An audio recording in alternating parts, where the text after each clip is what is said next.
Hello, it's me, Richard Herring. I'm in my wife's office because the sunshine from my window in my office was oppressive. I hope you're well. Welcome to another episode of RHLSTP. What's been going on with you? It's always me talking about myself, and I feel I'd like to hear a little from you. No? I've just found this beside me. This is a copy of the Weird Friends fan club, which is written by my wife, Catherine Wilkins. I just read this, about 6 months after it came out. I'm a terrible husband, but it is brilliant. I'm very impressed with my amazing wife. It's a book really for sort of pre-teenage children. Girls probably will like it more than boys, but I'm a boy and I liked it, and I would recommend it to you as an adult. If you're an adult, if you're a pre-teenage child, don't watch this video, please. It's not for you. But you can go and read my wife's book. If you make a J.K. Rowling, then I can retire and you'll never have to watch this rubbish again. So think about that next time you're on Amazon. Go and buy some of her books. Any road, this is a wonderful podcast with Frank Cottrell-Boyce, another fantastic author. He does write brilliant children's books too, as well as being involved with the Olympics and films, and, well, you'll find out all sorts. He's a wonderful, wonderful, lovely man. Do support us. Go to gofasterstripe.com/badges if you would like to give us a tiny amount of money every month to keep these things going. Go to richherring.com/geeks to find out if RHLSTP is coming near to you. We're in London on Mondays in March and early April. There are tickets left for most of those shows, but they're selling pretty well. Okay, come on, let's go. Let's watch RHLSTP and listen to RHLSTP with Frank Cottrell-Boyce.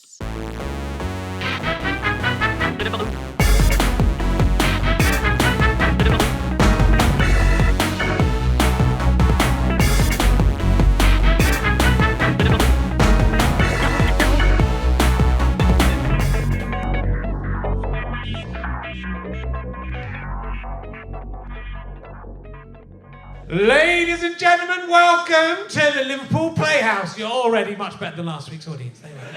Every last one of them was a fucking cunt. Please welcome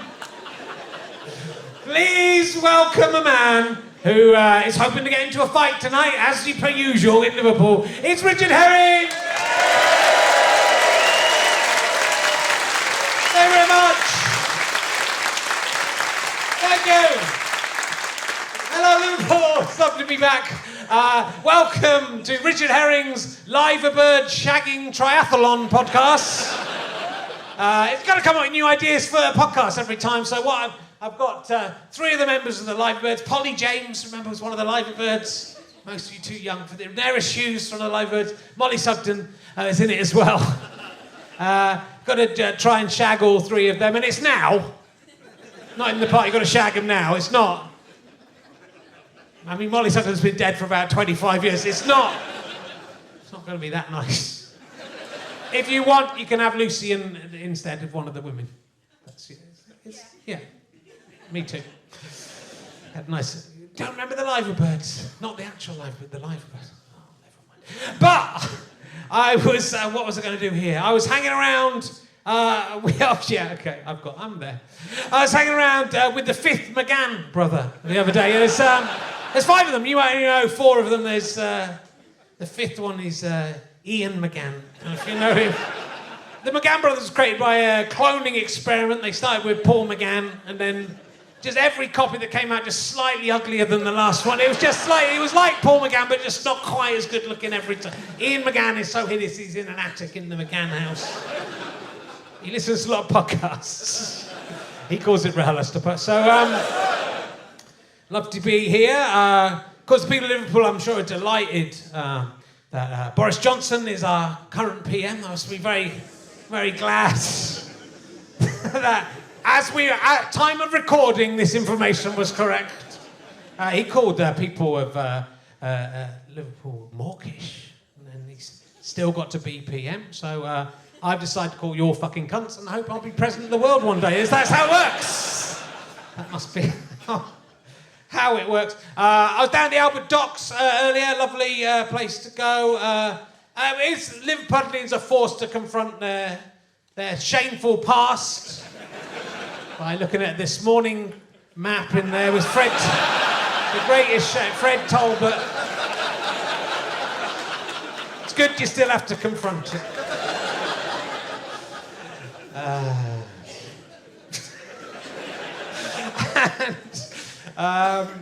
Yeah, that's about it. Oh no, I was going to tell you about. I was 12 years ago. It is now, unbelievably. I did a gig in Liverpool. It was the last gig of. So I was doing a show called Menage a Un, which was about my attempts to have a threesome, which I was unsuccessful up to that point. And I kind of thought if I did a show about it and sort of toured the country and just begged women in the audience to go along with it, eventually. Just the law of averages, someone would go along with it, right? Liverpool was the end of the... I deliberately put Liverpool last as a kind of safety net, just in case it hadn't happened. And I got chatted up by some girls because I was young then, I'm beautiful, but we ended up... Watch the show. Oh fuck, I'm 40. Read the book. How Not to Grow Up. But I ended up in a fight with a university lecturer, so it's the most middle class fight you've ever. Neither of us could actually fight, but I've made it an annual thing now that every time I come back, I do. If there are any university lecturers in who think they can take me, do meet me after the show, and we'll try and just a little. Any university is the guy in the university lecturer is 12 years older. I reckon he was a bit taller than me. I just had to punch him in the balls. Really, that was my only option. Didn't work. Didn't work. But anyway, it's lovely to be back in this wonderful city. So, my guest this week is probably best known for his role as car boot dealer in Framed. I hear only got the part because he was wanking off the writer. Will you please welcome Frank Cottrell-Boyce, ladies and gentlemen.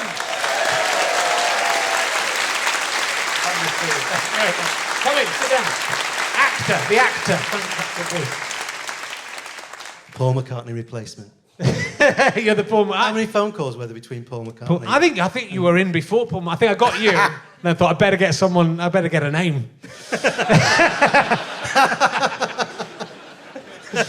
The truth is I just signed up to a site that is not worth doing if you book celebrities, by the way, where they give you all the details. It costs like £60 a month to be a member of this.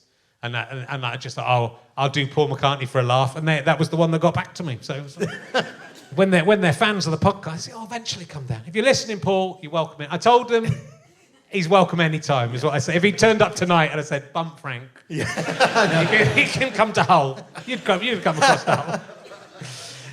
I'm struggling for Hull. If anyone knows anyone who lives in Hull, this might be funny. Let me know. So you've done a little bit of acting in your own in the films. You make appearances in your films. It's not deliberate. I've been in two. Right. And one was I was in Millions, which is the film that I made with Danny Boyle, and only because, God, he might be in tonight. There was a guy, and I was involved in this drug rehab project, and I said to Danny, "This guy will be brilliant, and he needs a break." And he came to and he was brilliant he was amazing at the audition. Never showed up. Yeah. And Danny just went, "You're on." So that was my acting career. Yeah, that's good. Yeah. I didn't know the lines. He said, "You wrote them." Didn't bother learning them. Yeah. If you write them, you can make up new ones. That's the beauty of being writing and acting in your own stuff, which I occasionally do. That's the only roles I get where I'm not playing a perverted postman.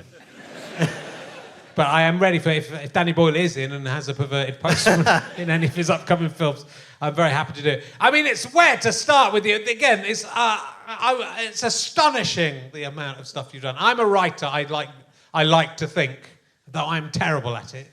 I'm terrible at sitting down and doing it.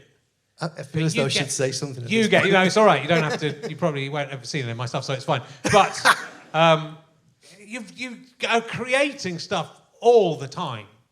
It's all amazing and impressive and getting made. Is it? Well, I don't think so.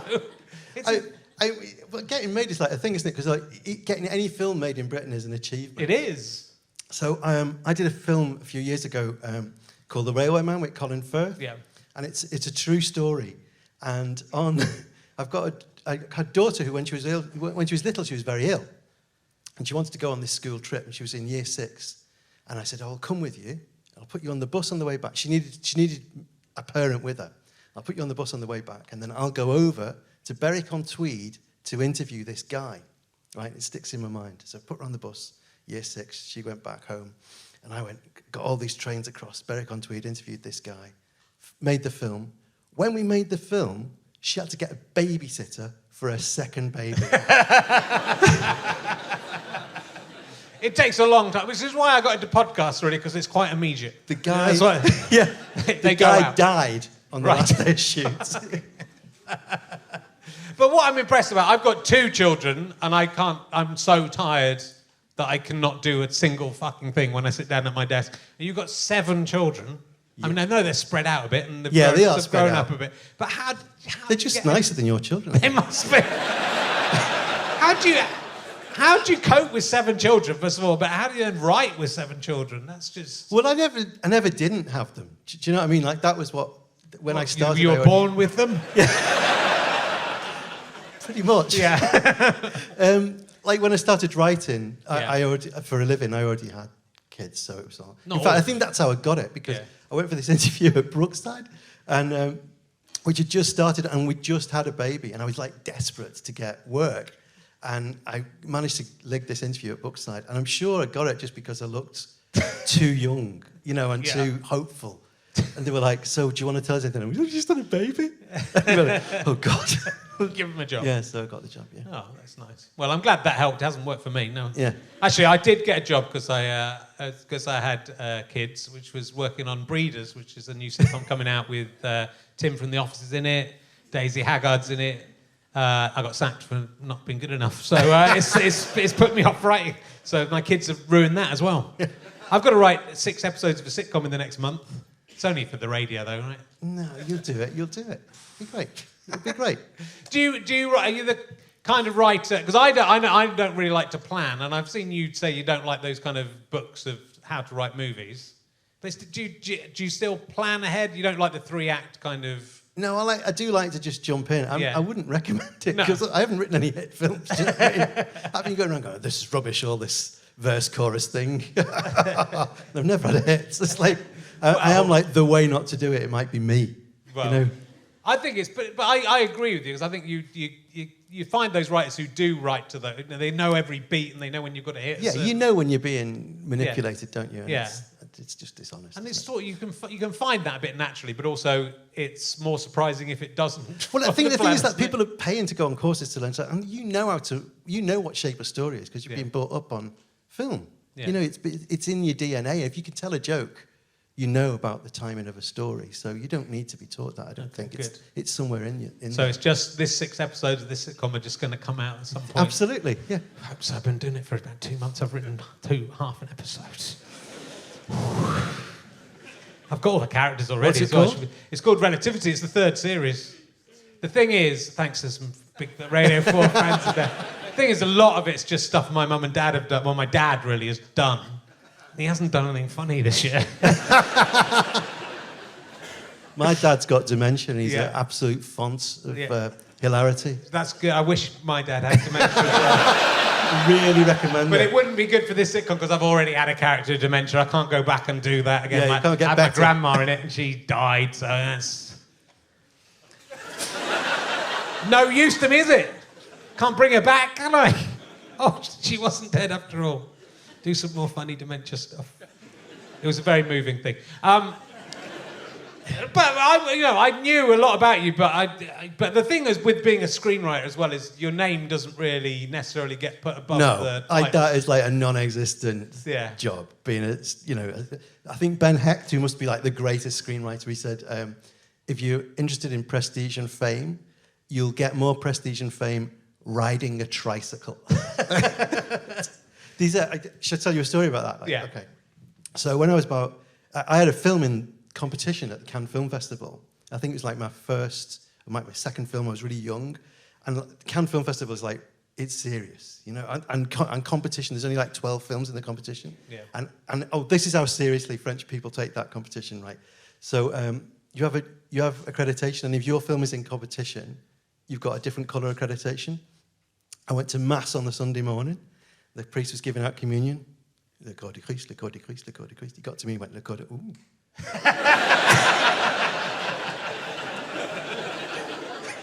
He stopped. Thought he was going to give me a second host. Have another one. Go on. Take a big plug. And that's a bloke giving out the body of Jesus and he's impressed. Yeah. Fuck, this guy's better. This guy's better than transubstantiation. And then, so when your film is on in the evening, there's a slot where the competition films go on. Everyone knows what time your film's going to be on. And it's amazing. They send this fleet of limos to collect you and you go along the Croisette and there's all these people with cameras along the Croisette. And the limos crawl past and people crouch down and take pictures. So you can see these flashes going. And they crouch down, it's the writer.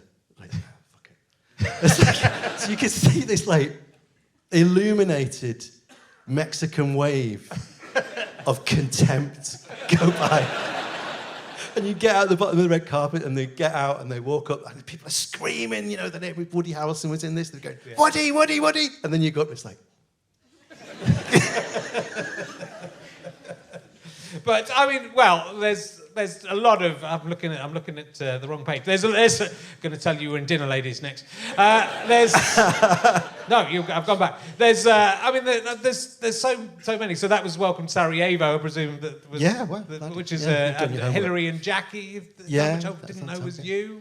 No, and there's so many. We shot that in Liverpool. Did you? Hillary and Jackie is a film about the cellist Jacqueline du Pré, and we shot every single scene of it in Liverpool. Right. And I went and watched this screening of it in the Philharmonic with my mum, and it's the first time she'd seen it, and she went, because it was all different places in Liverpool, done up to Moscow and Jerusalem and London and everything. But she was recognising the one. She went, "This isn't a film. This is the 60 bus route."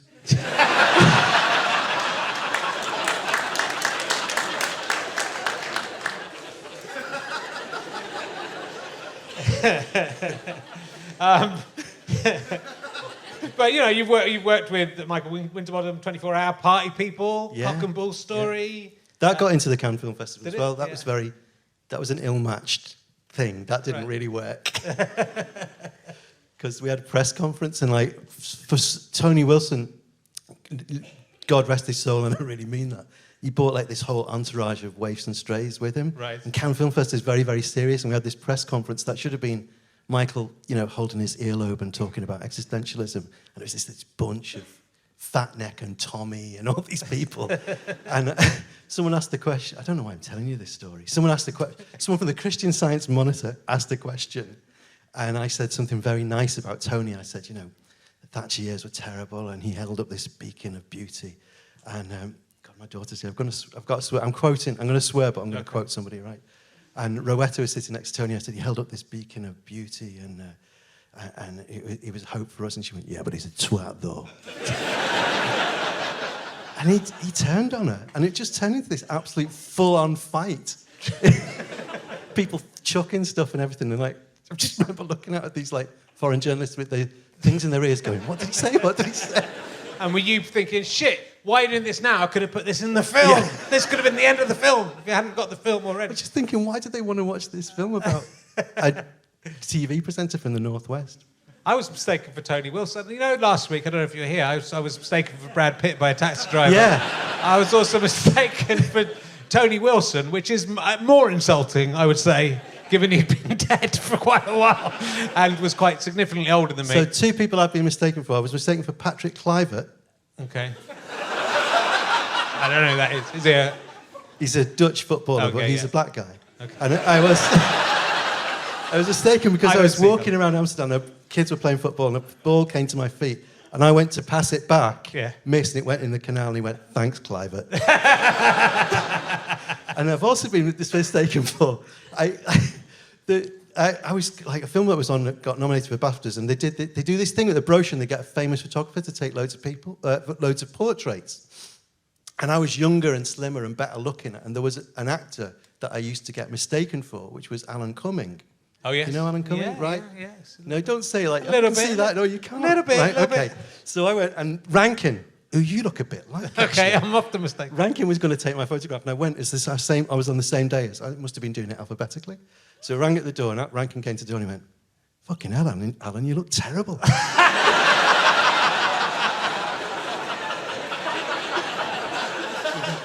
So I'm not Alan, I'm Frank. I look bloody brilliant. good day. Well, we'll probably come back to the films. Let's talk about the Olympics. Oh, right, okay. Just because, I mean, you wrote the whole opening to the 2012 Olympics. Yeah. Which everyone knows, right? So everyone knows you for that. Well, not in my demographic, because my demographic is little kids, so I don't have to talk about this, which is great. Right, okay. But it was such a hopeful, I mean, an amazing thing to be involved in, obviously. Yeah, obviously a pack of lies. Well, it turned out to be. In retrospect, if you did it now... That's like as wrong as anyone's ever been about anything. I just wonder whether like all the evil people in Britain saw it and went, no, we're not having that. Yeah. I think that might be true. We're going to turn this around. I think it might be true. Because it was a wonderful, multicultural, inclusive, beautiful... Do you know this story about Giles Corran? Giles Corran was in the stadium, but you had to file. And he got there early and he watched all the green fields and thought... And he filed this, what he thought was a very funny piece about it. I think he called it Pump Rock Teletubbies, and said it was shite. Right. And then, like, about 15 minutes later, it was like, oh, this is the best night of my life. Right. But he'd already filed it. Okay. And it went out in some editions, early editions of the Times, and not in later ones. And he had to he wrote this piece. It was very gracious, actually, about, he was wrong. Yes. I think it's wrong. I think that was wrong. You know, everyone's entitled to their opinion. Yeah. No, that isn't true, actually. That is a myth. There's a lot of people who are not entitled to opinion. People who have not looked stuff up about global warming or finance or... they're not... No, shut up. We are not sick of experts. No.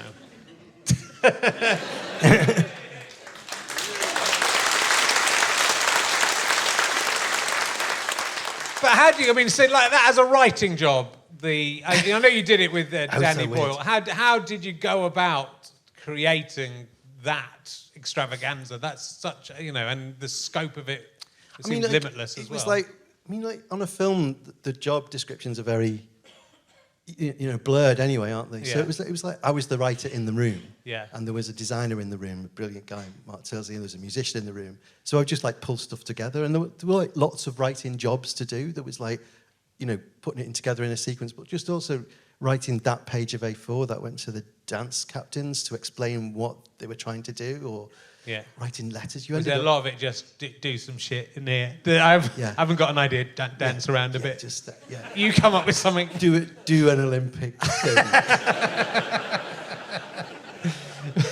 But was it literally anything you wanted to do? Because of the scope of it. I mean, you got the Queen in there. Jumping out of bed. Yeah, I mean, the Queen had to be in it. You know that, don't you? Like, that's the law. Right. We had this washing line. Because it was like, I thought where I was really happiest creatively was in Year 6, in Sister Paul's class. And we did a lot of stuff that you did in Year 6. We used to do topics where you, like, fill a little scrapbook. So we did quite a lot of that. Yeah. And we had this washing line which had the timeline on it. And we put things on. The one person who really genuinely sat down and wrote something was Mark Tilsley, who was the designer. And he came in one day with that whole thing of the Queen parachuting in. That's absolutely nothing to do with me. Okay. He came in with it. And Danny went, you've nicked that from somewhere. You've forgotten, but it's in Johnny English or something like that. But put it up anyway. And we put it up there, and he was like, we can't use that. And because someone's put a good idea up, you can't think of another one. Nice. I think the only person who got paid in those 2 years was Mark's son, who we gave 50 quid to spend time on YouTube to see if anyone done anything like this. And we just couldn't get it. And then about a year, or maybe 18 months out, we got a producer, Tracy Seaward, who's just this astonishing force of nature. And she said, what is this? And Danny went, well, that's Mark's idea for how to get the Queen into the stadium, but obviously we can't do that. And she went, well, let's see what we can do. This is a long story. Okay? Yeah, no, good. Okay, so she fixed up this meeting at the palace and said, it's so clear. She went, you don't need to come, honey, because it'll just be really boring, and I'll go. And we'll just, because we don't really want anything from them except permission to find out what she's wearing on the day, permission to have an actress portray her in that way, and also I'll take some snaps and we'll find somewhere that matches the palace. So she went to this meeting, and there were Dutchy original biscuits. And which she texted about. Went, there's Dutch original biscuits. She gets those for free. Get those for free. Said, the Queen's dresser is a Scouser. Right. And she's with the Queen all the time. And we could talk all night about these coats and things. But anyway, she said, so what we want to know is what the Queen's wearing on the day so we can make a match. And we'd like to match somewhere for the palace. And her dresser went, why is that? And she went, well, because we're going to shoot somewhere that matches the palace. And she went, you have to shoot it here. And she went, well, that's very nice, but it doesn't have to be. And she went, well, she's not going anywhere else. And Tracy went, right, well, no, we didn't mean the Queen to be in it, to be honest. We just wanted... And she went, well, I wouldn't mention that if I were you. She's very, very keen. She's very keen. Very, very, very keen. So she put herself up for that. She gagged in. The Queen gagged into our ceremony. But did she have to audition for the part? She didn't have to audition, but she looked at this beautiful, what do you call it? Like the drawings that Mark had done. What's it called? When you do all the shots? Yeah, the thing. That thing. You work in called? films. Storyboard. She looked at this beautiful short storyboard. Well, yeah. Oh, I've written a few films, so I don't know. Yeah, I write radio sitcoms. Fuck off, mate. We don't have them in those. She looked at the storyboard and she named the helicopter. She went, that's a Western Scout. It will never fit under London Bridge. What do you need at the script? It was incredibly helicopter brand aware. Yeah. So, right, I'm going to finish the story, right? Okay. So a few months before so we shot that. That was in the camera. You know, that was the thing that we knew was safe because everything else could go wrong. But this was film, so it was fine, except for the parachute. The guy could die, but apart from that, he would die outside the stadium. Nobody needs to know. And the exec producer rang me up a few months before and went, have you seen The Sun newspaper? And I went, well, mate, how can I explain this? No.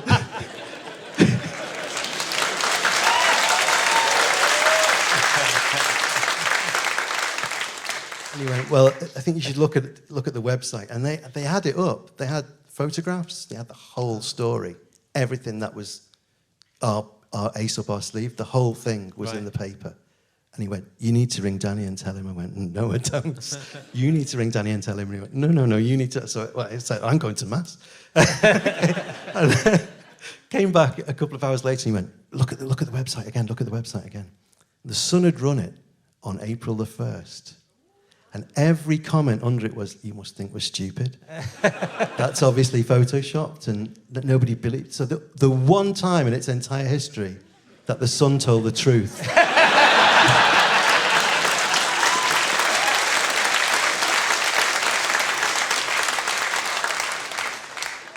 Oh, brilliant. And that shows the rest of the country you can do without these things. You don't have to have it. You don't have to have it. No.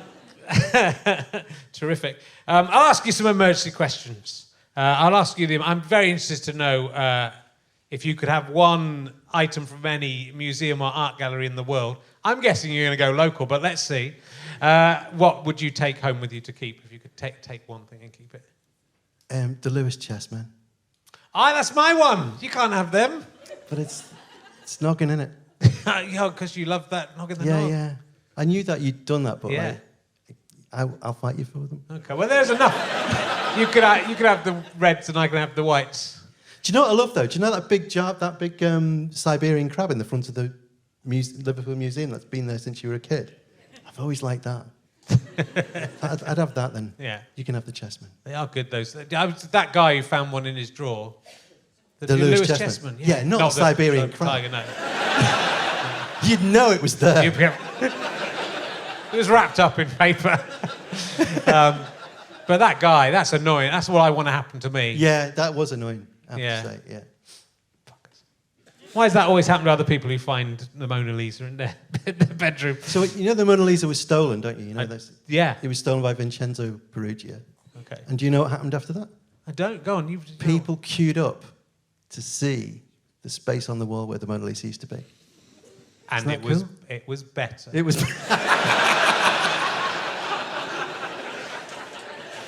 Then all the art galleries suddenly realised walls were better than paintings, and the world fell apart. You know a lot because the Framed is about. It starts with that story. Well, a lot of your film ideas you're taking from at least real life. I mean, some of them are more real life. That one was based on a real story, but it was based on the real story was that all the paintings from the National Gallery were taken away in the Second World War because Churchill was worried that working class people would steal them and flog them, or that the Germans would bomb them. But either way, he was not into it.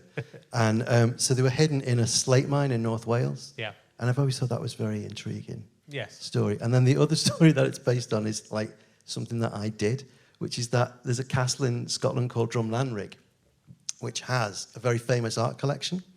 And nobody goes to Drumlanrig. Drumlanrig Castle is technically open. It belongs to the Duke of Buccleuch.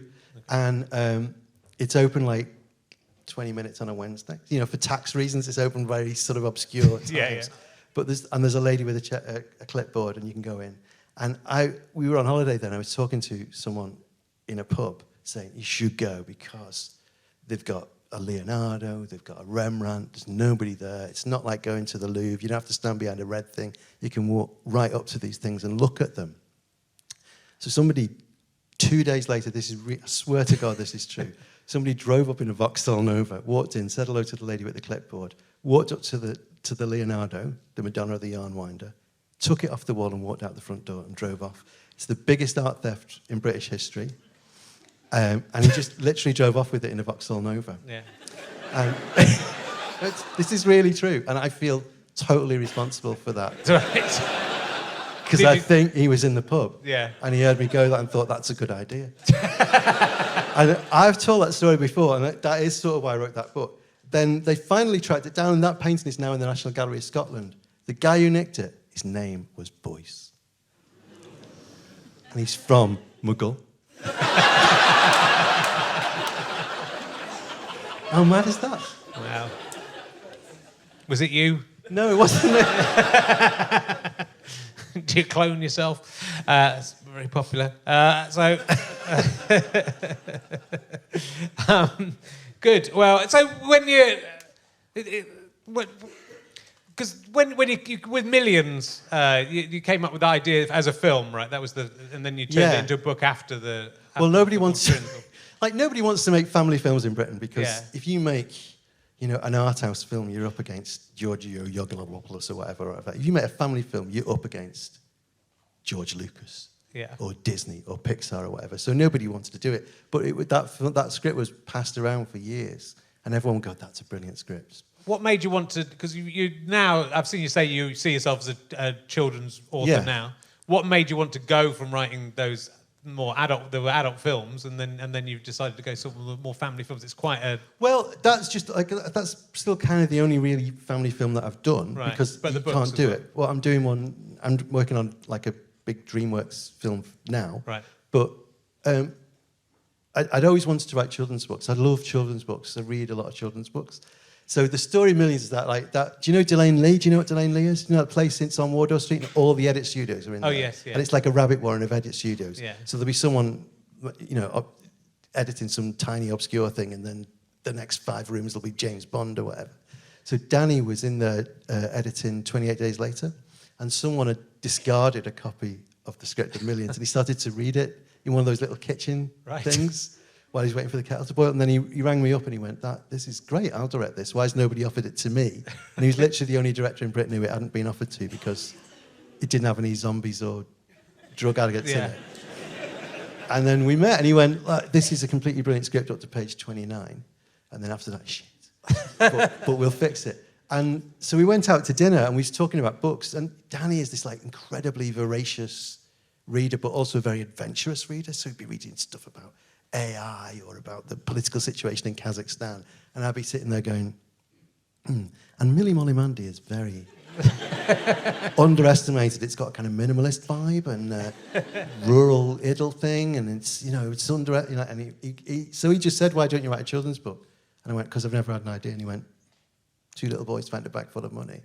And honestly, I'd never thought of it till that point that you could do it as a book. Yeah. So I legged it home and did it as a book between him agreeing to shoot it and it getting shot. Right. Yeah. That's the fastest I've ever done anything. It's as a writer, just that happens sometimes, right? When you just it has happened to me for a long time, but when you wake up in the middle of the night and you can't... And how treacherous is it? Yeah. Because then you think you can do that. Yeah. It's like the time that you went to school on the bus and the bus came just as you got to the bus stop and the next bus was there so you thought, I can do school in 22 minutes. It's like, no. You did it once in 22 minutes. Do you know what I mean? So from then on, I've been like, I'll do another book, 3 months. It'll be translated into 40 languages. It'll win the Carnegie Medal. Don't worry. It's like never happened since. But I know sometimes just an idea grabs you enough. I've had ones that nothing has happened with, but that I've had to stay up all night. Getting down. Yeah. But the fact is, nothing's happened yet. It's the that's power true. Of yet, isn't it? I'm getting on. I've been waiting. There's a drawer full of scripts, but fuck. Yeah. Liverpool's the right place. I was thinking about this, because you were talking about this before, and like Liverpool is like this city of like there are ghost buildings, like the films that you've not made. Yeah, it's like because the Catholic cathedral, should have been this huge thing by Lutyens, and there was a Will Alsop cloud building that was going to be I can walk around Liverpool thinking a completely different city in your head of failed projects. Yeah. Well, I'm going to just leave my scripts in the kitchen down in Wardour Street and hope that someone picks them up now I know how it's done. They've been there a good long time. I mean, it's sort of interesting, isn't it? Because, you've been writing for a long time, and it's obviously through skill and talent, but there's still, even with you, there's those elements of luck. Oh, yeah, completely. And sometimes maybe it's not luck, maybe it's just waiting. An idea just has to find its moment, and you can just wait for it, and suddenly it's like, that's been waiting for this to happen. Yeah. I'm trying to be cheerful. I know, it's terrible. It's horrible. What I should get on is a bad writer. That would make me feel better. Say that again? If I should get a really bad writer on who isn't doing very well, it would really cheer me up. Go, I've got a Radio 4 sitcom. I haven't written it, but, it's on the way.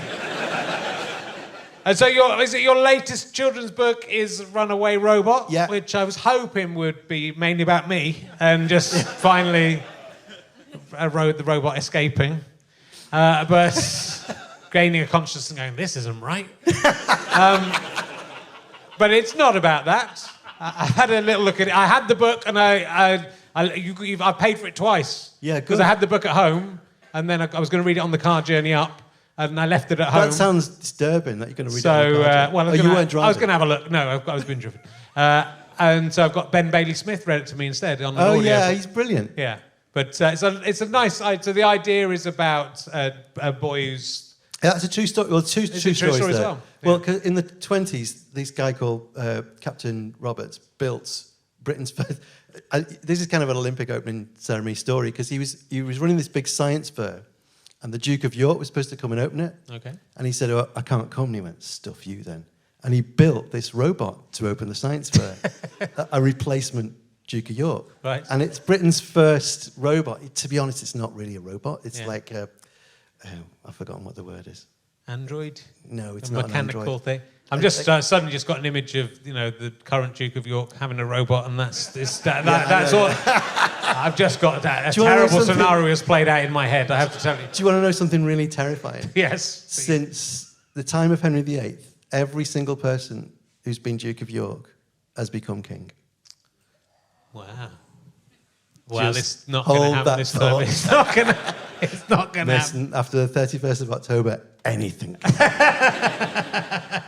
So he built this gigantic robot, which became a kind of huge hit, because no one had ever seen anything like it before, and it toured the world, and it could shake hands with you, and it was interviewed in the New York Times, and it was this massive sensation. And then just before the Second World War, it vanished, and everyone's forgotten about it. So I like those little gaps in history, what happened to Eric. So I've said that he ended up in left luggage in Speke Airport. I still call it Speke Airport. John Lennon Airport. Okay. And the other thing that happened is that I'm involved in a charity. I was a little bit involved with a charity, and they were dealing with like truant kids who mostly sag school and then get on a bus and stay on the bus all day. This one kid who used to get himself smartened up and go and sit in departures. I thought, how cool is that? So it's sort of about him. Right. Yeah. It's a tribute to someone who could sag with style. No, it's not. But then also, it's lovely to have that kind of a hero of a book who's naughty. Yeah. And, you know, and he's got a prosthetic arm as well. Of course, I keep forgetting that. Oh, yeah, it's quite important. Yeah. I haven't got through the whole thing. No spoilers. Okay. I will. I'll read to my kids in 8 years. I find it difficult to. I love audiobooks. Yeah. Because I can digest books on my dog walks and when I'm driving the car around. But I can't read anymore. Because of the kids mainly. I'm just so tired. And there's just read to them. There's no. Well, I read them. You know, I read Mr. Men to them, but that's not. I mean, it's good. But it's not. And there was a question I did on House of Games, which I'm on the champion of champions of House of Games. Hey. Can't tell you how it went. But a question came out for the Mr. Men, and I couldn't get that right. And I'd just read every single Mr. Men book to my daughter. What Mr. Men question can you possibly? Well, it was quite little because they do a round where they have the kids of the people who work on House of Games write questions, and so some of them are 4 and some of them are 5, and they're quite. You've got to think outside the box. And this is a book.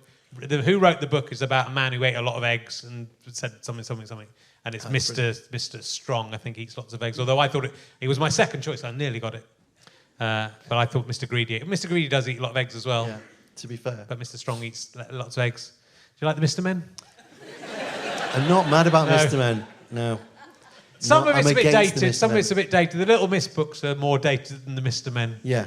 But they're sort of encouraged. Like Mr. Greedy has to become thin, and it's sort of not. I feel PC, it's about a kind of bunch of eccentrics and people with various disorders who are not being tolerated and being I think it is. held up to ridicule. But my you kids... tickle on, Mr. Tickle. But my kids... You tickle if you want to. No, I agree with that, and I felt that, and my wife's very strong and stuff like that, but the kids love them, and my 2-year-old just loves them. Yeah. He just says Mr. Men all the time, really? And then doesn't really... You get the book and he doesn't really look at it, but... Maybe that's why your kids are exhausted, isn't it? Like... So yeah, I don't know. I find it. I was never a big reader, and I think maybe to be a good writer, you have to be a big reader, right? I don't know. I mean, I do read a lot, but I am quite audiobook dependent as well. I don't think so. Actually, no. Seriously, some of my key reading experiences weren't me sitting alone with a book. They were listening to Kenneth Williams on Jack and Ori, a teacher reading to you as a treat on a Friday afternoon, and my dad reading to me. Yeah. So they were kind of. They were audible experiences. They were shared experiences. It's not. It doesn't have to be, alone in a garret with a. Well, and you want your books to be your kids' books to be read people to read them. read with parents. Yeah, definitely. Even though they're for sort of kids who are old enough to read on their own, but it's still nice. But I with my kids, I loved reading to them. We used to fight over who was going to read to them, and there's loads of kids' books that you don't. Some of the vocabulary is like maybe beyond your kid, but when you read it out, it makes complete sense. Sure. So I would say Just William. Yeah. Part of the gag is that he uses long words, and that's really, really funny. Edith Nesbit, who I absolutely adore, but that would be quite hard to read if you were little, but once someone's reading it out to you, it's brilliant. You know? So. I do remember my dad reading to me, but I also, it's disappointing as a parent, I guess, if the kids don't get it. Yeah, my dad always wanted to read Swallows and Amazons to us. Right. And we really hated it. And he was like, all I remember about it is his sort of repressed anger that we wouldn't, he was so wanted to, he'd obviously loved that book as a kid. So you remember that, but you don't remember that the lead character is called Titty? If I'd listened, I bet he pronounced it differently. But yeah, it is just to stop that happening. Well, they're fantastic books. We don't need to tell you, but let's talk about, we'd mentioned House of Games, let's talk about your own quizzing, which is pretty good as well. I mean, your TV... go on. You were in University Challenge. Yeah. And got to the final of University Challenge. Yeah.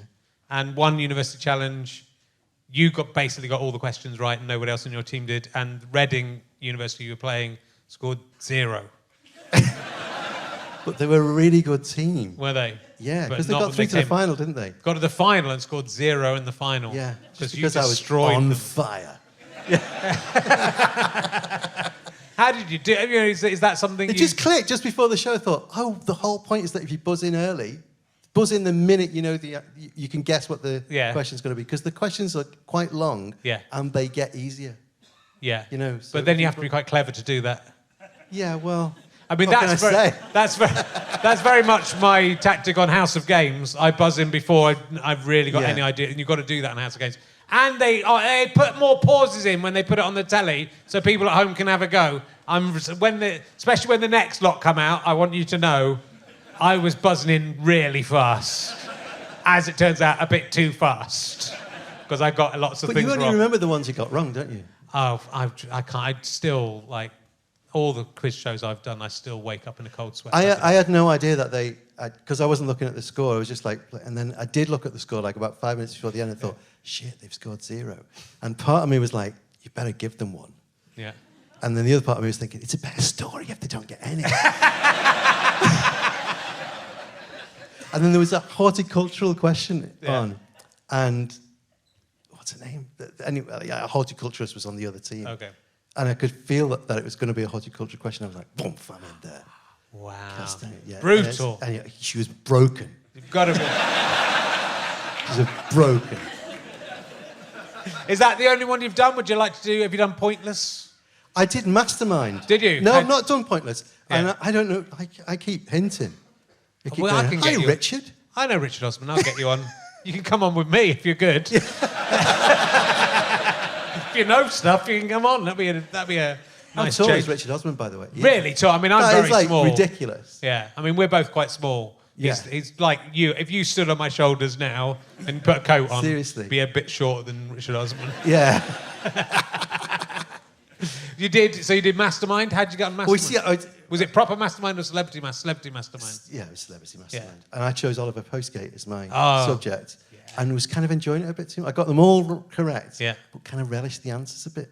But I was way ahead on the first round, and then Mark Watson was was who won it.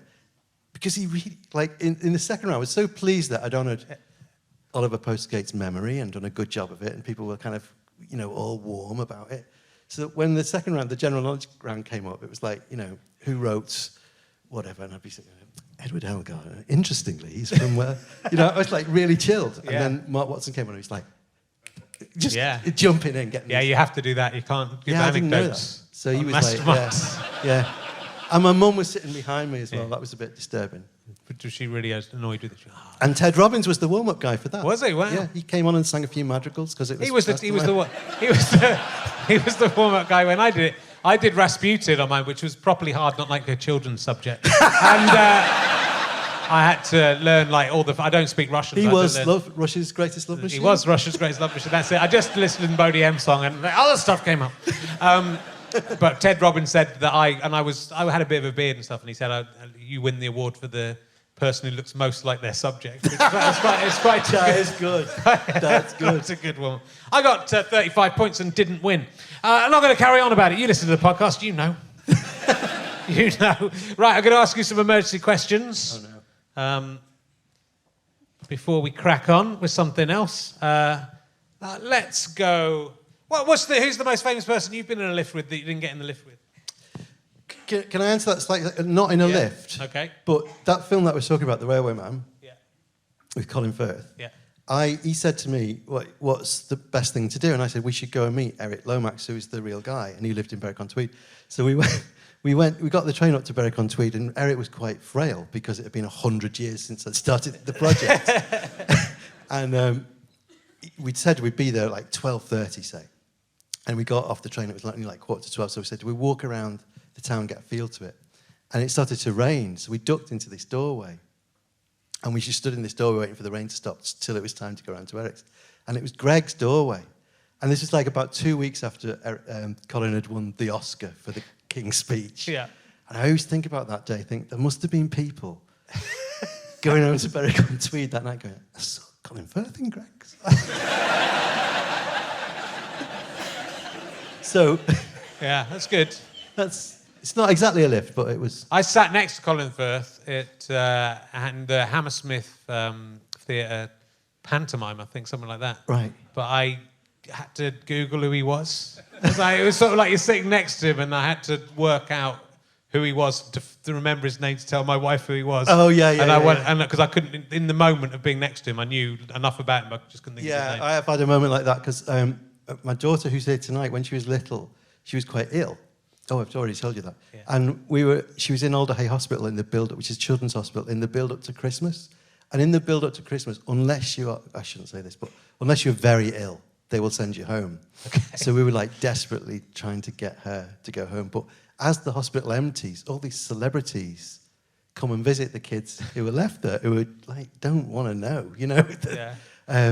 And footballers come and everything like that. And so there's this weird thing of like the hospital's nearly empty, but there are people from Hollyoaks wandering around. It's so strange. And I went to the loo and came back, and she was sitting up in her bed chatting away to a guy in a suit, a kind of baldy guy in a suit.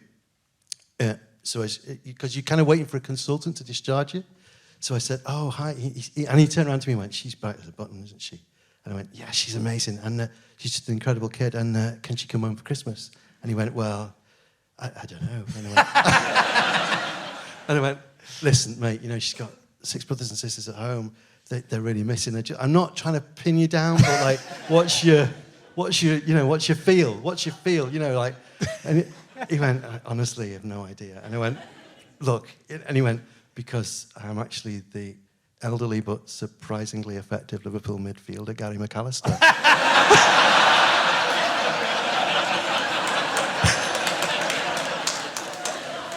Come on, Gary, you must have an idea.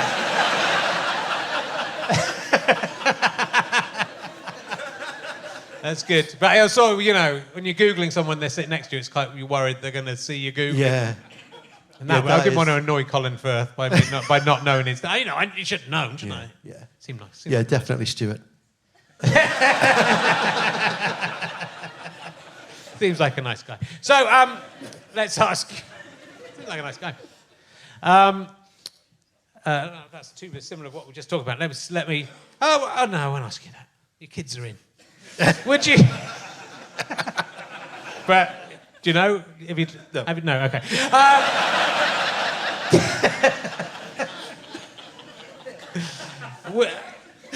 Would you rather have a tit that dispenses talcum powder or a finger that can travel through time? Quite like talcum powder. Do you? Yeah, there's no one never chooses talcum I powder. haven't thought about talcum powder for a long time. No. No, a finger that can travel through time. What would you do with your finger that... I mean, in a way, you're a writer. Your finger can travel through time. Oh, thank you for But saying what would you do if your actual darling. finger could travel through time? I would go and nick the Lewis chess pieces from your...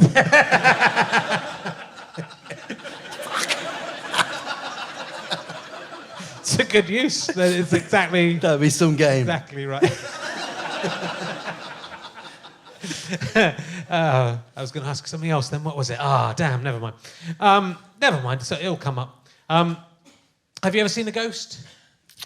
My Auntie Bretta used to see ghosts a lot because she was one of those women who cleaned ships before they left port. And sometimes if they would clean a ship, they were cleaners and they'd come onto these big liners. And if it was time to go, they would just go. Yeah. And these women would be then put on a little lighter and brought back in. Amazing, you know? Yeah. So you go down, and she lived on Scotty, and she would go out. And every time she seemed to see a ghost, and she was completely unfazed by it. She'd go, I was on, you know, I was on the Empress of Canada there, and there was a lad in a tartan shirt, all shivery, and he'd obviously jammed. So I put him on my November pious list. That was it. You know, she'd just go, Can't do anything about it now. Put him on my pious list. There you go. So religion's obviously a big part of your life. You've basically married a nun, basically. Well, she was. And then made 7 children with a nun. Yeah. That doesn't sound very religious. Well, she just bred her own religious order. She's a mother superior. There you go. There she is. That was so good. you met your wife at university and she was studying divinity, I suppose? No, she was. I wasn't. Yeah, to go to and plan. Yeah, no, to she was going to be a nun. Yeah, she genuinely and you was. Yeah. you stole it I from just Jesus. thought, forget that. Jesus is going to be furious with He's you maybe going to to get be there. so angry. A, Protestants are right, and B, because I don't turn in, because the bread doesn't turn into me. Are you mental? I'd have said, wouldn't I? It's funny. It's funny because it's not true. I'd have made it clear so there wasn't wars and stuff. Imagine if you get up there and the Amish were right. Did you keep the 10 Commandments? Yeah. Wear any zips or fasteners? Well. You know, I think this might be wrong, but the Amish don't like buttons because... No, they're all right. Aren't they all right with buttons, but they won't have zips? No, I think they don't like buttons because they... it was either because they were really persecuted in Germany. And That's right, yeah. Was it because the guys had buttons? They had I think there's a whole button thing going on. Or did they cut the buttons off? I can't remember what it was. I don't know. But something with buttons. I'm having a kind of button moon man. I don't think religion's as button-based as the Amish. That's where... But, you're an intelligent man, and yet you still believe in God. What's going on? Let's not take the piss out of the Amish for their crazy made-up ideas. You want me to defend that? I want you to explain why God exists. Right. Yeah. Are you sitting comfortably? Yeah. I'm open-minded. Just does, mate. I'm open-minded. Just does. It's all there. It's a nice idea, isn't it? It's lovely. What if you get to heaven and you got it wrong? How are you going to feel? See, I haven't lost out there, but well, you have, because I reckon God would be more cross with you for getting the wrong one than just saying. Oh, the wrong religion. Yeah. Oh no, it's the right. Oh, yours is right. There's no question about that. There's never been any question about that. That's good. No, we won't talk about it too much more. I think I'm right. The annoying thing is, if I'm right, I can't gloat over you. Yeah.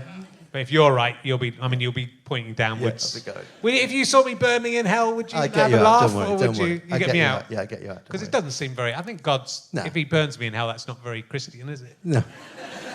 Should forgive me, shouldn't He? He will forgive you. Oh, thank God. Isn't that the problem with Christianity, though?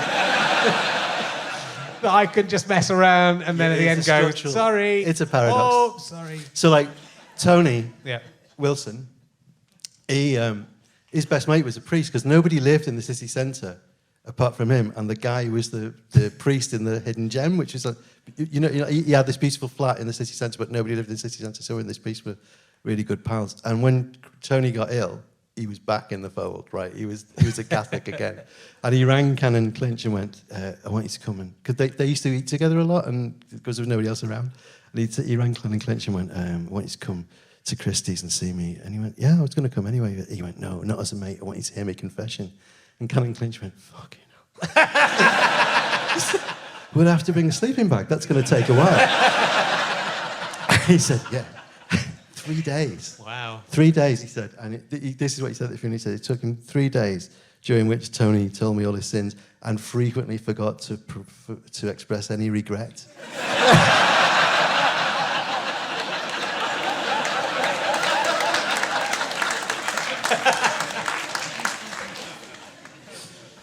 Tony will be all right. Got to let him in. That's No, you'd have to let him in. That's all right.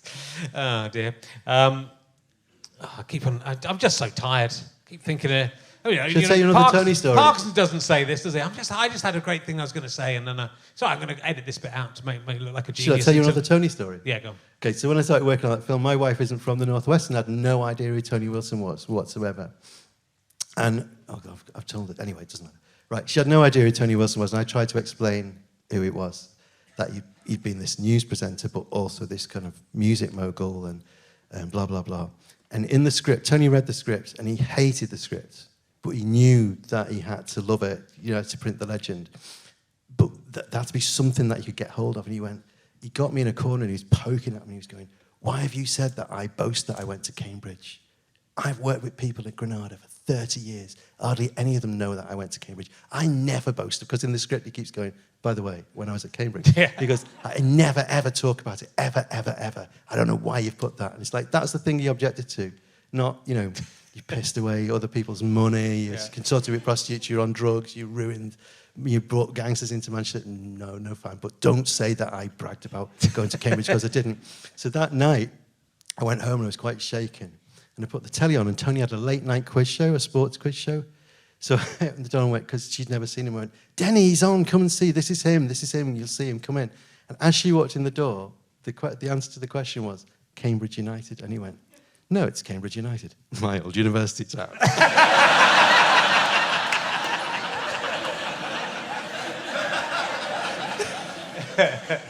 Doctor Who. I've got to talk to you about Doctor Who before. Oh my goodness, it's been so lovely meeting you and talking to you. You're a fantastic man. But, you've also written for Doctor Who. No, but my fans are very into Doctor Who. So we have to talk about writing for Doctor Who. I wrote the least popular episode of Doctor Who ever. Which one's the least popular one? It's called The Forest of the Night. Yeah, I couldn't picture that one when I looked it up. Yeah, good. But the other one was brilliant. It's really good. Robots. Yeah. If there's robots, I like it. And it's the one with the robots that want everyone to be happy and then murder everyone who isn't happy. Yeah. Which is brilliant. I mean, it's one of the greatest modern Doctor Who episodes, I think. I just love that thing about AI. I've just read this new James Lovelock's just written a book, and he's 100 years old, and he's written quite a lot about AI in it, and how we have these kind of ideas about AI, but it's really only an extension of us. It's not something that just does it itself, and it's only one aspect of us, which is this sort of rational, literal, linear thinking. And James Lovelock's the guy who came up with the Gaia hypothesis, but he's not a scientist. He's a technologist. He invents stuff. He invented stuff for NASA. He invented how the lunar module landed. So he's like a problem-solving person and believes really strongly in intuition and ideas that are kind of just at the corner of your mind. So that's exactly how robots don't think. Yeah. So I was very interested in kind of the literalism of robots. There's a really great chapter in Runaway Robot where the kid says to him, "Let's catch the bus." Right, so yeah. And because it's quite literal, it does catch the bus. So it says, "It tried to get away, but I caught it." Yeah. Do you think robots will be... I mean, I've got lots of questions about robots, but do you think... I could be talking about robots. We could have just done robots. We could have just done robots. It's like almost the separate. But do you think they'll be able to... I mean, that's... Technology's moved on so fast and so quickly that do you not think robots will be able to... I think the problem that we have with robots is that because we are thinking Eric, we're thinking the 6'2" robot that looks like us, whereas the robots, you are working with robots all the time, soft robots that you don't see. Like an algorithm is a robot, really, and all the kind of translation stuff that you use. So it's kind of interesting where it will come in, and we're kind of looking in the wrong place for where artificial intelligence comes in. Yeah. Do you think they'll take us over and make us their slaves? Well, Lovelock does, Lovelock thinks that there's going to be they'll keep us as pets because we're helpful. But, But I think the thing is that what's kind of worrying about that AI thing is that AI is programmed and designed by a specific group of people. And it is gods make things in their own image. Yeah. So, there is a reason why certain algorithms... you must know this stuff about Google having a kind of CV searching thing. Yeah. They had a robot that searched through CVs. Yeah. And it was even more sexist and even more racist than they had been because, of course, it was doing it based on what the appointments had been in the past. Right. It learns from you. Yeah. It just amplifies you. It doesn't come up with a new set of criteria. It doesn't say, do you know what, let's build a better world. No. It just goes, let's extrapolate from Richard and they'd be have terrible a kind at of that. whole Stuart Lee. That's why they won't put me in charge of the robots. Yeah. Although not just that. Look, there was so much more to talk to you about. I haven't even mentioned Chitty Chitty Bang Bang. I mean, that is unforgivable. What's absolutely unforgivable? What is coming up for you that you're allowed to talk about? Well, I'm still touring around doing Runaway Robot. So if you want to get Runaway Robot, you should get it. It's a brilliant book. And I'm working on... DreamWorks are doing a film of the book that I did before that, which is called Sputnik's Guide to Life, which is like a proper big old DreamWorks thing, which is really hard work, but kind of amazing. Yeah. So that's what I'm doing. Hard work, is it? Yeah.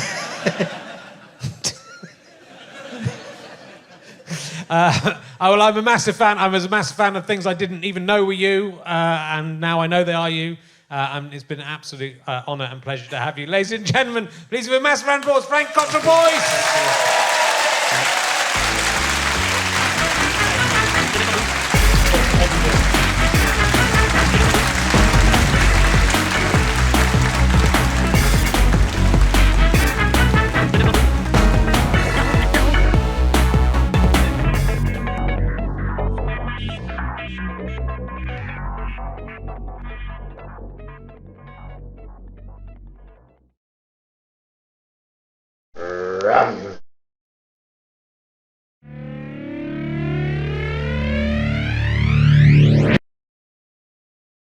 How'd you like them sky potatoes?